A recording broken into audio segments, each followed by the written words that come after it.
Hello everyone, especially to our contemporary world teacher, Miss Tess. I am Gwen Halandani, and today I will be answering 3 questions about the government.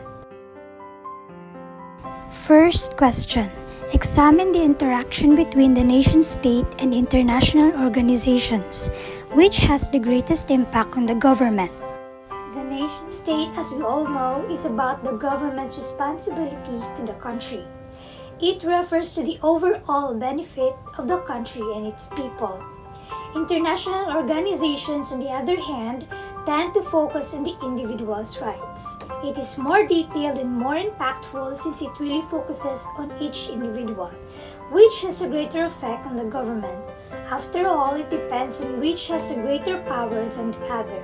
But if you really come to think of it, individuals' rights are still more powerful than of just the overall outcome of the government's responsibility. Second question.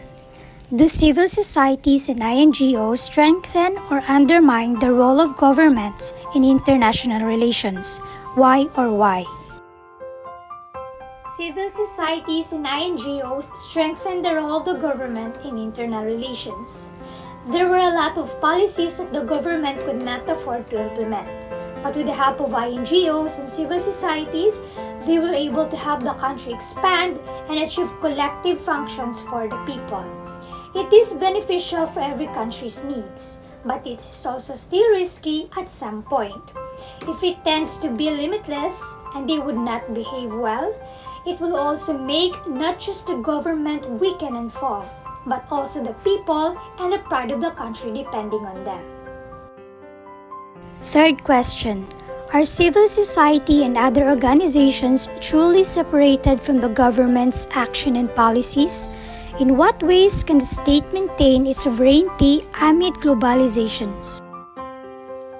Civil society and other organizations are linked to government's action and policies.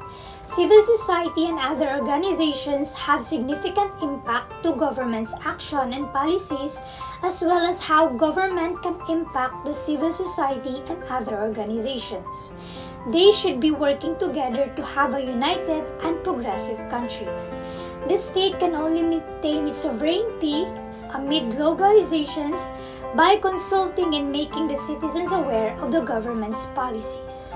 The government as well as the citizens should help each other to preserve the country's values and not to be manipulated by the effects of globalization. So that would be all for my discussion. Thank you so much for listening.